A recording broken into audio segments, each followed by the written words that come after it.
Bom dia, gente, tudo bem?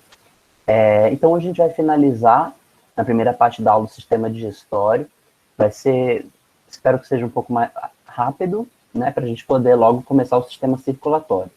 A gente viu a maior parte do sistema digestório na última aula, né?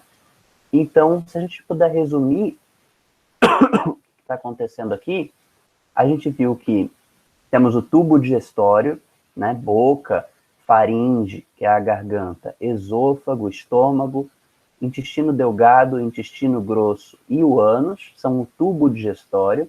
Temos as glândulas anexas, que estão por onde a comida não passa, mas que são glândulas que produzem substâncias importantes que vão agir dentro do tubo digestório.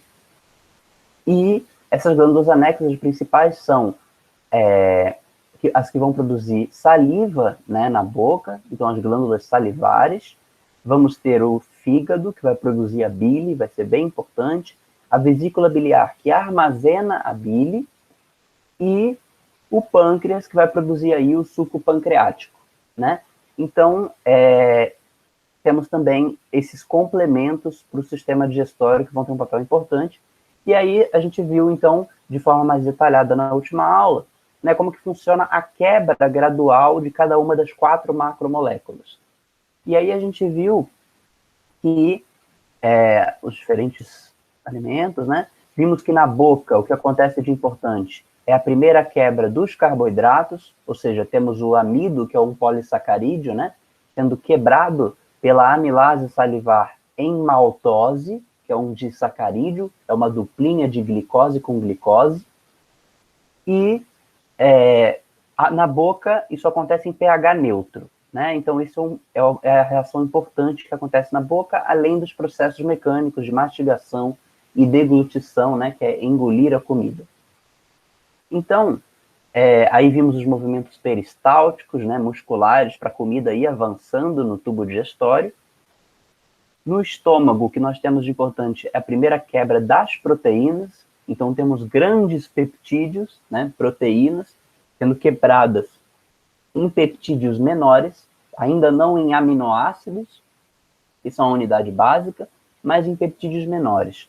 Então, isso aqui é quebrado pela pepsina, que é uma enzima que age em pH ácido, né? Então, e o ácido clorídrico do estômago, produzido pelas glândulas gástricas, né, pelas células do próprio estômago, vai ter um papel bem importante aqui, né, para transformar da forma passiva para a forma atuante da enzima, para a forma ativa da enzima, né?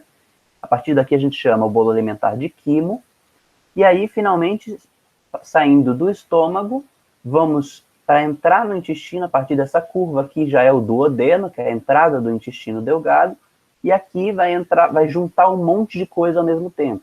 Vai juntar, no momento que a comida chega aqui, o intestino ele vai mandar sinais para a vesícula biliar soltar a bile que ela tem armazenada, vai mandar sinais para o fígado produzir mais bile, né, se for necessário, e vai mandar sinais para o pâncreas liberar o seu suco pancreático, todas as suas enzimas pancreáticas, junto com o bicarbonato de sódio, né, que vai ser vai dar o meio aí, né, dessa reação, que precisa ser um meio básico agora no intestino, enquanto no estômago era um meio ácido e na boca um meio neutro. Então, são as 3 fases mais importantes, né? Boca neutro, estômago ácido e intestino delgado básico, né?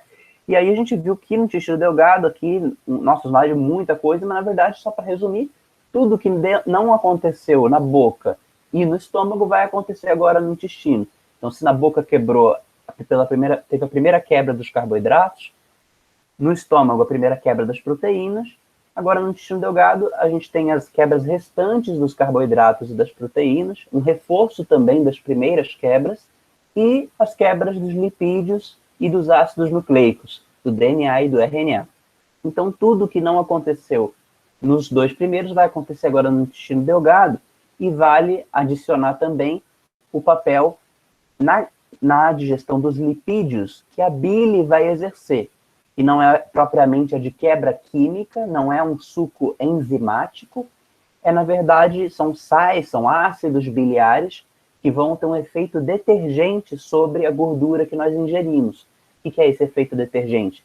Separar gotas maiores de gordura em gotículas menores para facilitar depois a ação das enzimas que vão quebrar lipídios, das lipases, principalmente a lipase pancreática.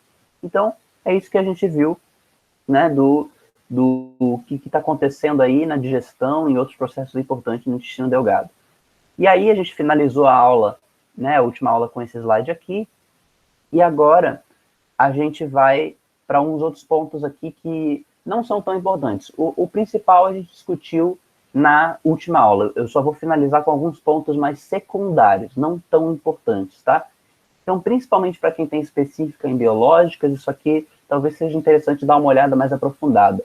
Para o restante das pessoas, só saber que existe isso aqui é interessante, mas não precisa ficar se preocupando em decorar muitos detalhes.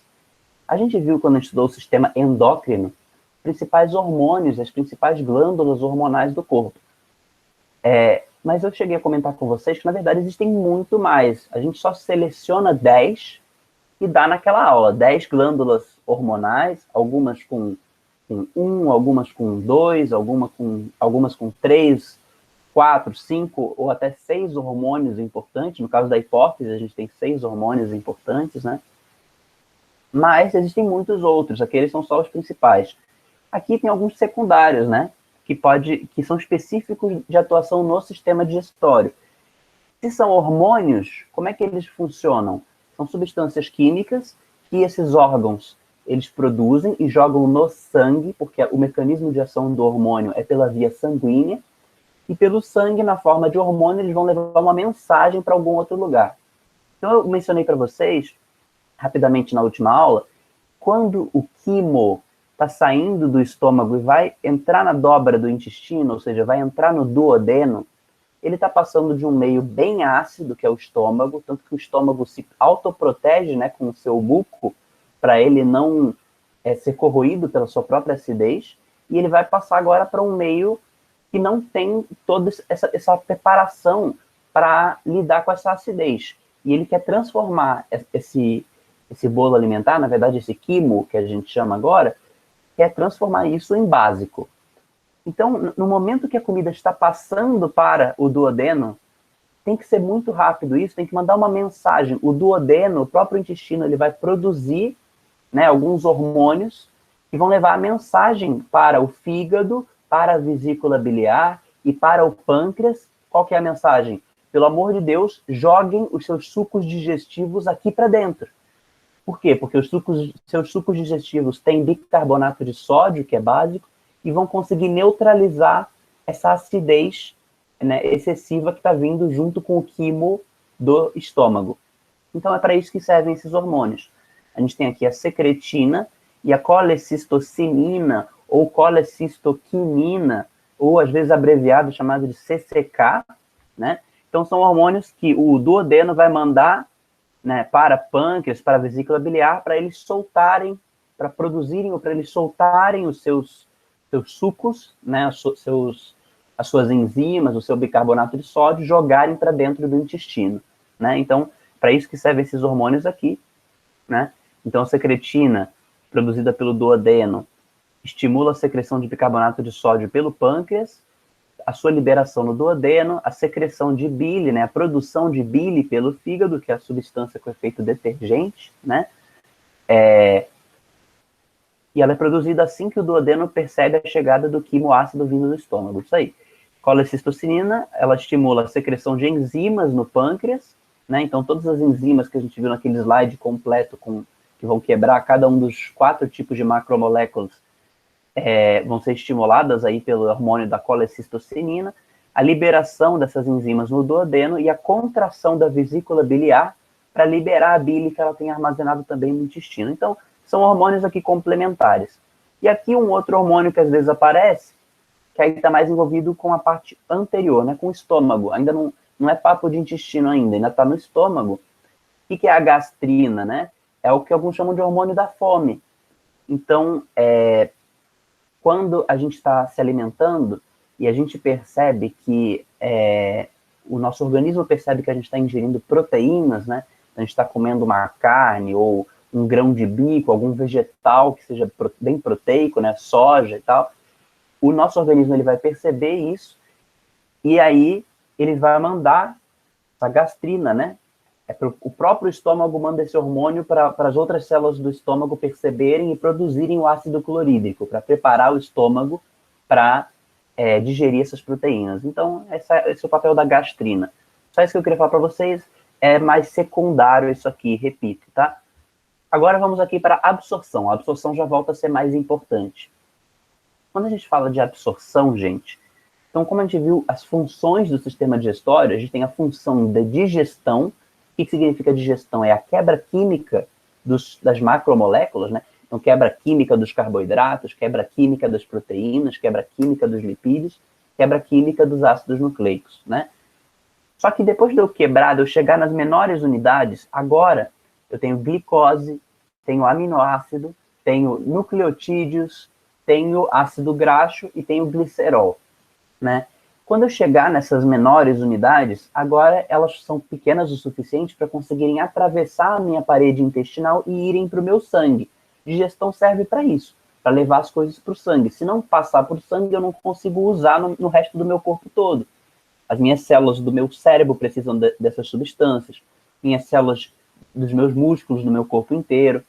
Então, eu preciso absorver isso. O que é absorver? É tirar do tubo digestório e passar para o sangue. E isso vai acontecer também lá no intestino delgado, né? Então, por isso que o intestino delgado é cheio de curvas e curvas e curvas, é um labirinto que não acaba nunca. Por quê? Porque a ideia é a comida ficar bastante tempo ali, não só para ser digerida, mas para ir aos pouquinhos sendo também absorvidos, né? O que for se formando das microunidades, né? Glicose, ácido graxo, glicerol, aminoácidos, para isso já poder ir sendo absorvido, passando para o sangue, né? E como que funciona esse processo? Então, a absorção de micromoléculas aqui já começa um pouquinho no estômago e se estende até o intestino grosso, depois do intestino delgado. Mas a absorção mais intensa é no próprio intestino delgado, né? Quando as macromoléculas já foram digeridas e decompostas nas suas menores unidades. Então, a gente tem monossacarídeos, glicose, temos aminoácidos, que é a microunidade das proteínas, né? Temos ácidos graxos e glicerol, que são as microunidades dos lipídios, e temos os nucleotídeos, que são as microunidades dos ácidos nucleicos, né? Lembrando aqui que os nucleotídeos a gente tem 4 tipos importantes, né? Temos a adenina, guanina, citosina, timina no DNA, e no RNA a gente vai ter um especial aí que é a uracila, né? Então, só para a gente conseguir lembrar um pouquinho, isso são os tipos de base nitrogenada que vão estar presentes nesses nucleotídeos.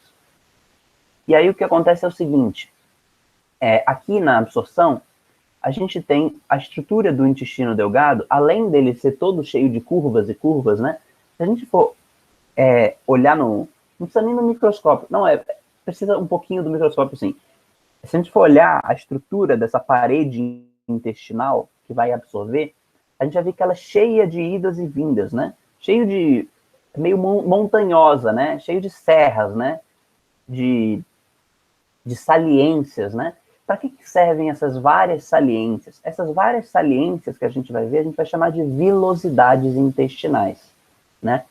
E além disso, se a gente se expandir mais ainda, ampliar o zoom do microscópio ainda mais, a gente vai ver que as próprias células que revestem essas vilosidades, elas próprias são cheias de vilosidades. Essas vilosidades, na própria membrana plasmática dessas células, ou seja, a nível celular, a gente também vai ver certas saliências, a gente vai chamar elas de microvilosidades. Então, vilosidades ainda não é a nível celular, é um nível assim mais olhando para o tecido é cheio de vilosidades. Agora, se a gente ampliar e olhar cada célula também vai ter as suas microvilosidades no citoplasma, né? Então, a gente vê que é é como se até ao nível mais ao menor nível, né, do intestino delgado, ele fosse cheio de vilosidades, cheio de irregularidades, ele não é liso, né? E para que servem todas essas irregularidades? Porque elas aumentam né, a área de superfície de contato com o alimento. E isso, essa área de superfície não é volume, não é o volume ocupado no intestino delgado, é a área, né, que eu consigo expandir e entrar em contato direto com o alimento. Essa área superficial, ela cheia de velocidade, ela fica muito alta e consegue aumentar muito melhor, né, a eficiência da absorção. Quando a gente estudou os animais no primeiro semestre, a gente viu que alguns animais têm no seu intestino alguns mecanismos para aumentar também essa área de contato. Então, por exemplo, a gente viu que os tubarões, os peixes cartilaginosos e também as minhocas, os anelídeos, eles têm um intestino com uma estrutura de tiflossole, que a gente chama, que é um intestino diferente. Ele não é só um cilindro, né? Ele no caso dos anelídeos, por exemplo, ele tem um formato meio que meia-lua, né? Um formato de meia-lua que se estende pelo corpo todo, para aumentar a área de absorção. Nos peixes cartilaginosos, ele tem um formato em espiral, né? Então também aumenta a área de absorção. Isso tudo aumenta a eficiência dessa absorção, né?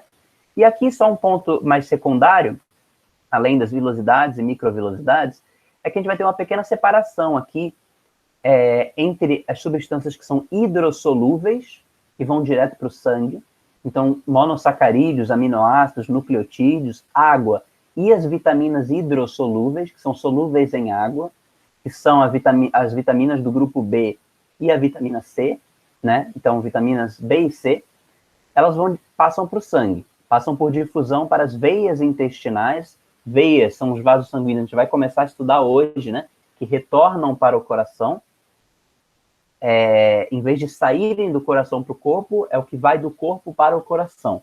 Então, aqui a gente tem as veias intestinais que vão sair do intestino e vão em direção ao coração. Aqui a gente está vendo dois tipos de vasos sanguíneos, né? Um representado em azul, outro em vermelho. Em vermelho, normalmente a gente representa as artérias. Por quê? Porque elas estão levando o oxigênio para as células. E em azul a gente representa as veias, que estão trazendo gás carbônico para o coração depois bombear para o pulmão liberar. Então,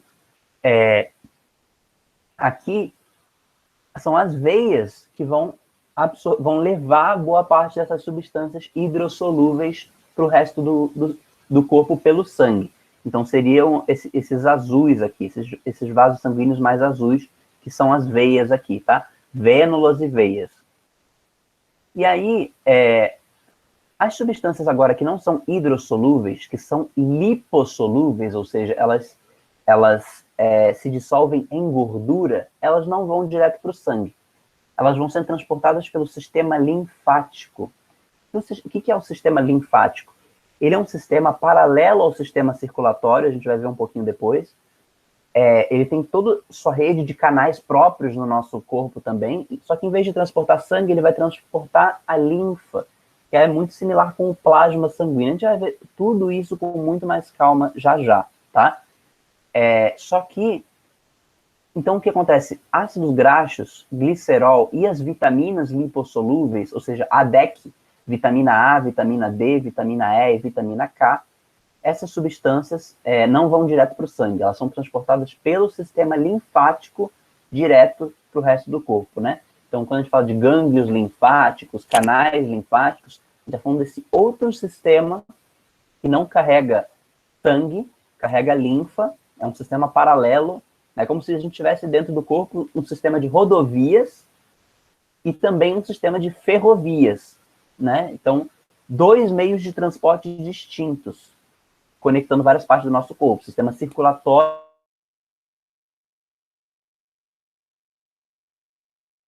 tem um outro meio de transporte, que é o sistema linfático, no caso, que vai transportar aí as substâncias lipossolúveis.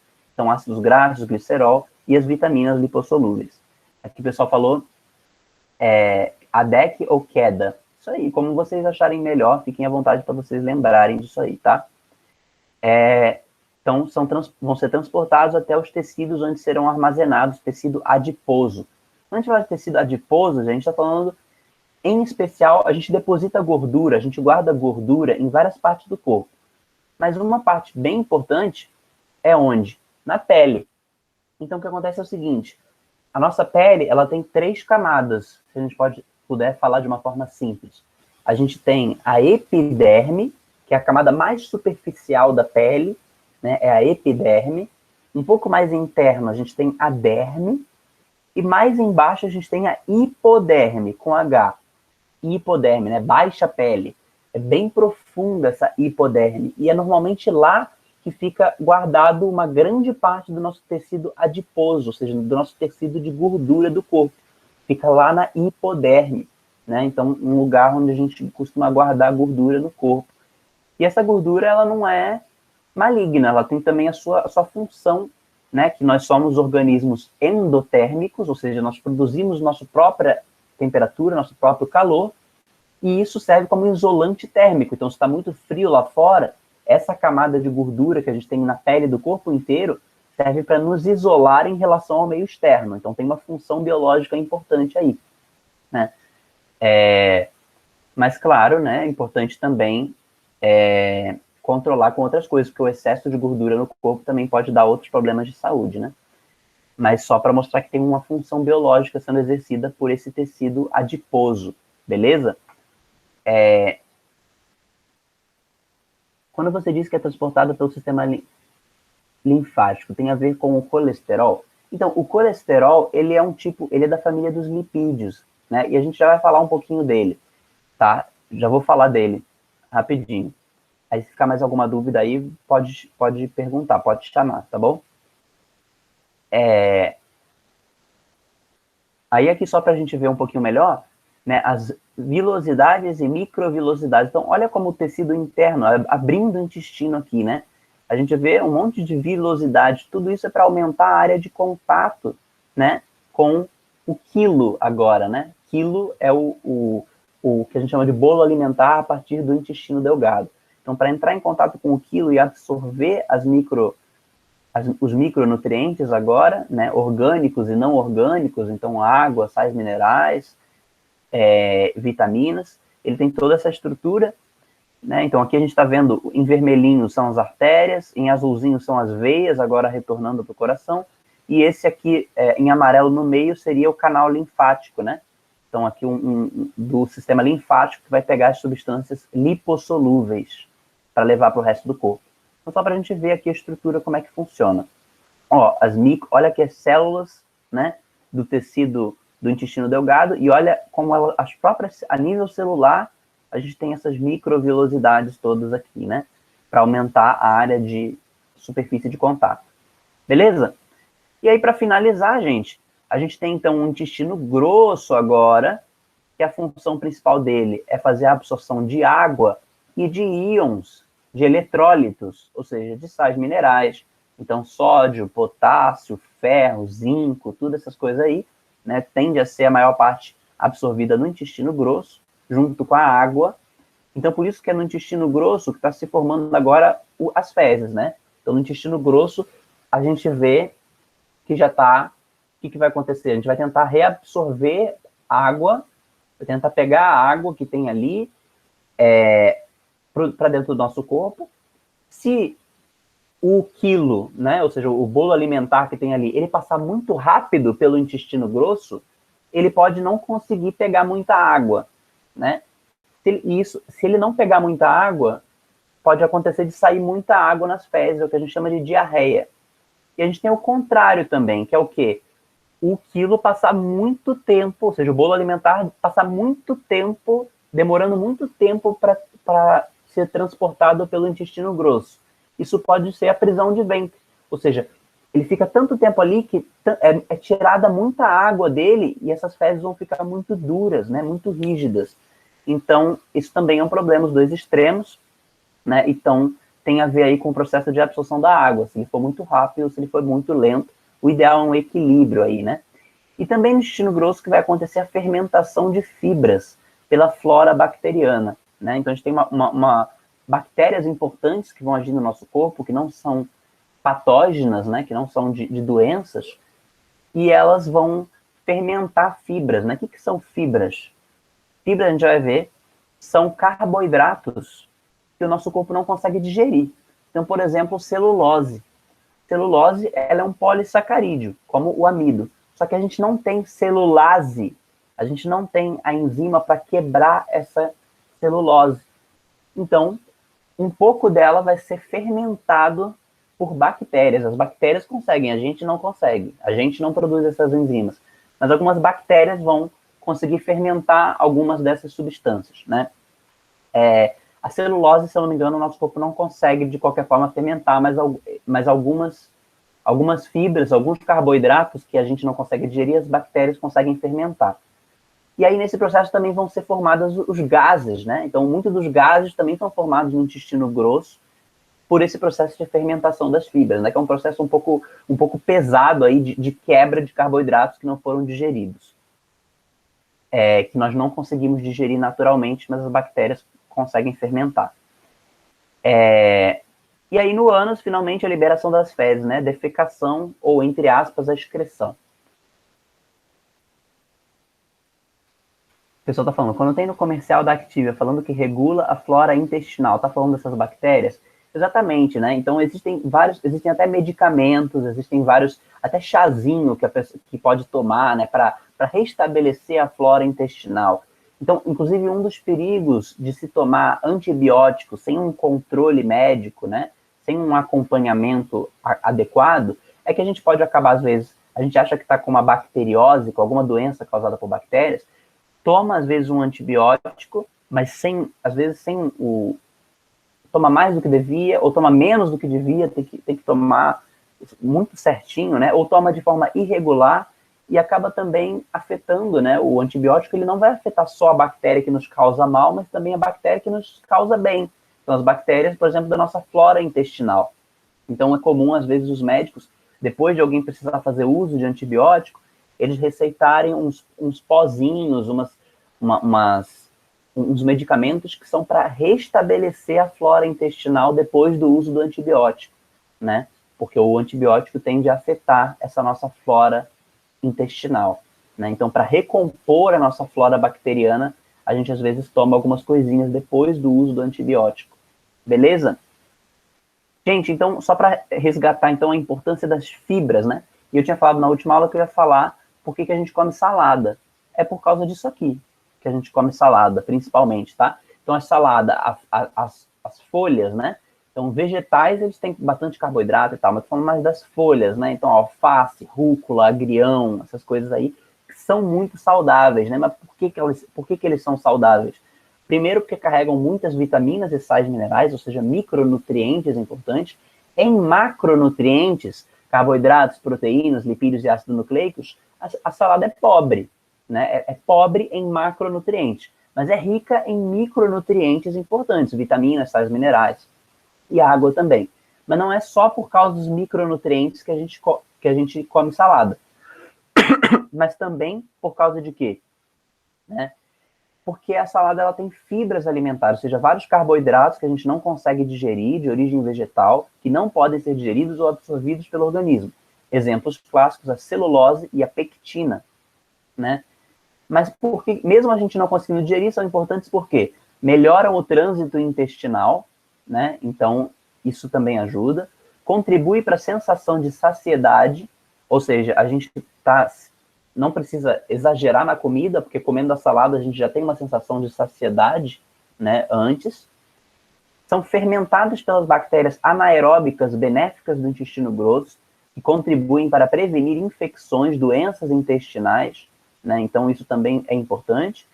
E, talvez o mais importante de todos aqui, o que acontece é que esses carboidratos, essas fibras, na verdade, né, são capazes de levar consigo nas fezes. Isso não é absorvido para dentro do nosso corpo, né? Então vai embora nas fezes. As fibras vão embora nas fezes, boa parte delas, né? Só que junto com elas, o que acontece? Elas atraem boa parte da gordura e do colesterol que seria absorvido para o sangue, né? Pelo sistema linfático, na verdade, né? Mas que seria absorvido e não é porque as fibras agarram, né? Atraem essa gordura e esse colesterol e eles acabam saindo junto das fibras nas fezes, né? Então, isso diminui a absorção de gorduras. Então, isso é muito importante, né, para comer salada, né? Quando a gente come salada, a gente está diminuindo a absorção de gorduras pelo nosso intestino. Então, isso é bem importante, beleza? conseguem levar junto com elas nas fezes, essas fibras, a gordura e o colesterol. Então, é isso que eu queria falar para vocês das fibras.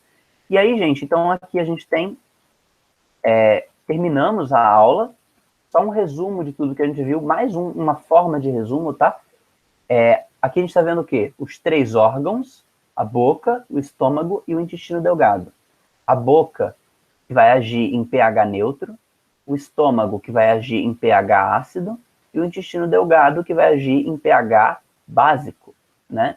Na boca, a gente tem a ptialina, ou amilase salivar, que faz a quebra do amido em maltose, ou seja, de um polissacarídeo em um disacarídeo. No estômago, aqui na boca, por ação da saliva, né, produzida pelas glândulas salivares. No estômago, o próprio estômago vai produzir o suco gástrico, e o mais importante dele, além de ter o ácido clorídrico, que vai dar o pH ácido para o estômago, né, vai ter a enzima da pepsina, que quebra proteínas em peptídeos menores, isso é importante do estômago. Agora, no intestino delgado, vai acontecer todo o resto das reações. Vai misturar a bile, que vem do fígado, com o suco pancreático, que vem do pâncreas, e o suco entérico produzido pelo próprio intestino delgado. E o que tem de importante aqui? A bile não tem nenhuma enzima, não é um suco enzimático. Ela tem sais ácidos biliares, né? Sais biliares, mas na verdade são ácidos, né? Mas as pessoas chamam normalmente de sais biliares, beleza? Não tem nenhuma enzima, mas esses sais biliares vão emulsificar, né, as gorduras, vão pegar gotas grandes de gordura e transformar em gotículas menores. Então esse é o papel da bile. Agora, no pâncreas, a gente vai ter as enzimas mais importantes, que mais caem em prova, né, que são a amilase pancreática, que vai complementar a amilase salivar, também continua quebrando amido em maltose. Aqui a gente tem a tripsina, agora, que vai complementar a pepsina do estômago, vai continuar quebrando proteínas em peptídeos menores. E temos a lipase pancreática, que vai finalmente quebrar quimicamente os lipídios em ácidos graxos e glicerol. Então, aqui a gente tem em destaque as principais enzimas que mais caem em prova. As outras que não estão com fundo colorido, que eu coloquei aqui, elas não caem tanto. Às vezes cai uma vez ou outra, mas quase sempre quando caem as enzimas do sistema digestório, são algumas dessas aqui que estão em destaque.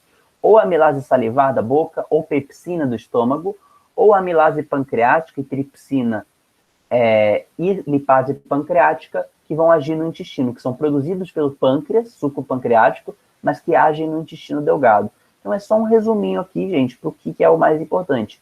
Aí, essas são as principais enzimas, né, os principais processos. De forma secundária, aí a gente poderia complementar. O suco pancreático também tem outras enzimas proteolíticas, outras proteases que também vão quebrar na família das proteínas, né? Então, quimotripsina, carboxipeptidase. Aqui no intestino delgado a gente tem a enteroquinase, outras peptidases que aí sim vão quebrar agora esses peptídeos menores em aminoácidos, né? Temos a DNA-ase, RNA-ase, que vão quebrar os ácidos nucleicos para conseguirmos os nucleotídeos, né? Vão quebrar o DNA e o RNA. Temos aqui as disacaridases, que agora vão pegar esses disacarídeos e quebrar em monossacarídeos. Então a maltose vai ser quebrada pela maltase em 2 glicoses, a sacarose vai ser quebrada pela sacarase em glicose e frutose, e a lactose vai ser quebrada pela lactase em glicose e galactose.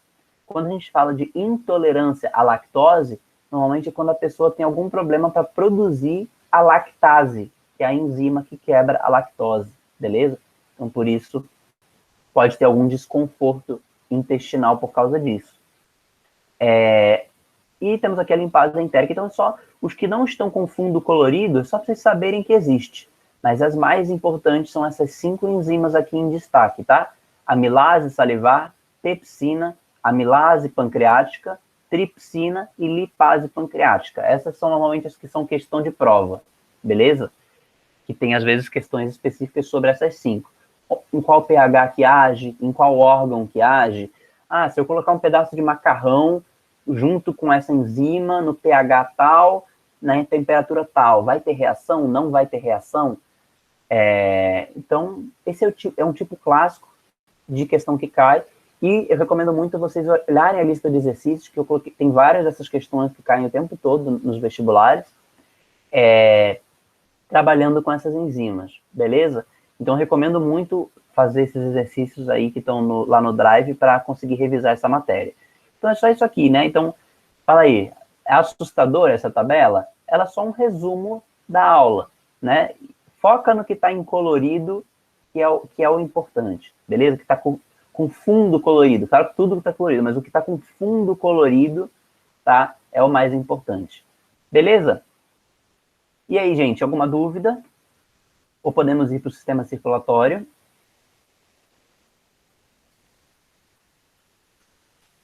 Então, Fê, quando as pessoas fazem cirurgia bariátrica, falam que tira uma parte do sistema digestório. Você sabe que órgão que é retirado em parte? Normalmente tira o estômago, né? Por que tira uma parte do estômago? A gente viu aqui que o estômago, ó, o estômago, ele produz a gastrina, né? O que é a gastrina, né? É o hormônio aqui da fome, né? Então, ele produz a gastrina para se preparar produzindo ácido clorídrico, né? Isso, quando a gente começa a comer as proteínas, ele já começa a se preparar. Só que se ele começa se a gente reduzindo o tamanho do estômago, né, essa cirurgia bariátrica aí, né, ele lota, né, ele lota com maior facilidade, vai ficar um órgão menor.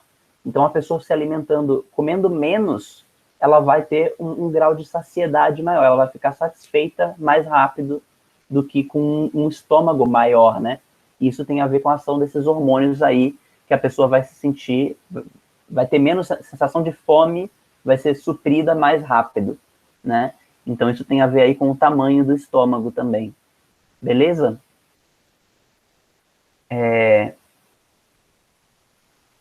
Sobre a parte dos nucleotídeos, tá? Então, só para a parte dos nucleotídeos é o seguinte, se a gente olhar aqui, no finalzinho, ó, os ácidos nucleicos,